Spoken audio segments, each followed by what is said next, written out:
We were at a fancy restaurant celebrating her best friend's birthday. A night that was supposed to be filled with good food, light jokes, and harmless conversation.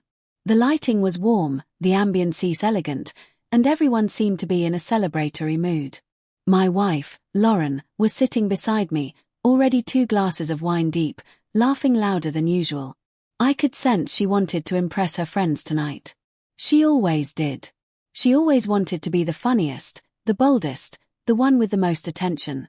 I sat quietly enjoying my steak, listening to the conversation bounce around the table, unaware that the night would take a sharp, humiliating turn. Her friends began discussing their exes. Harmless stories. Nothing too personal. But Lauren always had a habit of taking things too far when she drank. She loved performing, loved being the center of every joke. When her friend Melissa asked jokingly, "Lauren, didn't you say your ex was a gym freak?" she smirked, looked at me for a split second, and then said loudly, "Oh, he wasn't just a gym freak. He was more of a man than my husband here." The table erupted in awkward laughter. Mine froze. For a moment, everything inside me went still. The way water becomes perfectly silent before a storm hits. I put my fork down slowly. I didn't react. I didn't even blink. I just observed her. Her flushed cheeks, her crooked laugh, the way she proudly leaned back as if she had delivered the joke of the century. My heart didn't break. It calcified. There's a special kind of pain that doesn't sting. It just makes you colder. Everyone at the table noticed my stillness. The women exchanged glances. The men looked down at their plates, pretending they hadn't heard the insult. Lauren didn't notice any of it. She was too busy sipping her wine and giggling, proud of her comedic moment, thinking she'd impressed the group. And maybe once years ago, I would have brushed it off, forced a laugh, and pretended I wasn't hurt. But not tonight. I didn't react because I realized something important in that moment. She wasn't joking. Jokes carry truth hidden beneath humor. She wanted to embarrass me, belittle me, make herself look bold at my expense. And that's when I understood respect doesn't disappear in a day. It evaporates slowly, moment by moment, until there's nothing left but a shell. The table conversation awkwardly shifted to something else. But I could feel everyone occasionally glancing at me, waiting to see what I do. I stayed calm, composed, letting the tension grow naturally. Lauren kept laughing with Melissa, oblivious to the unease around her. She had no idea that she'd crossed a line she couldn't uncross. But I wasn't going to explode or start an argument. No. My response would be quieter, sharper, unforgettable. The waiter arrived with a check, splitting the bill between the couples. When he placed ours down in front of me, Lauren leaned in and whispered, "Relax. It was just a joke. Don't be dramatic." Her tone was dismissive, irritated, as if I was the problem. She didn't know that her joke had already changed everything. She didn't know I had already made a decision. I picked up the check, glanced at it, and then placed it in front of her. "You pay it," I said calmly. The table went silent again. Lauren's smile slowly faded. "What? Why?" she asked, confused, scoffing nervously. I leaned back, folding my arms.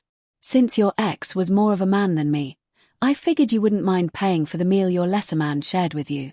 That single line hit her like a truck.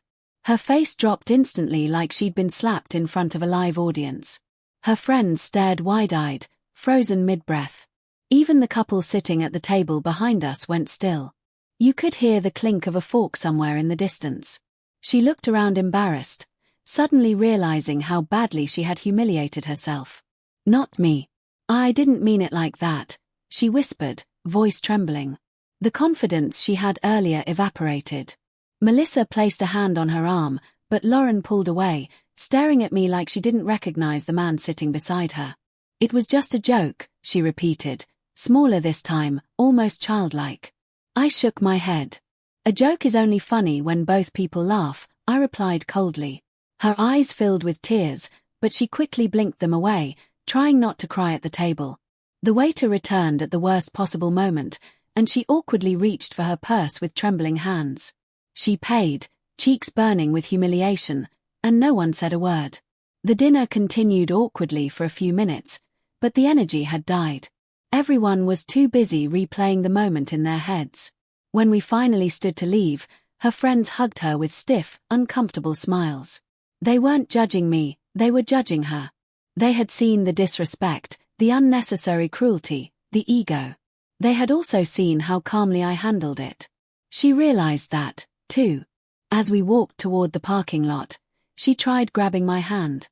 I slipped mine away. "Please talk to me," she said quietly. "I messed up." "Okay, I shouldn't have said that." I unlocked the car but didn't get in. "No," I said. "You shouldn't have thought it."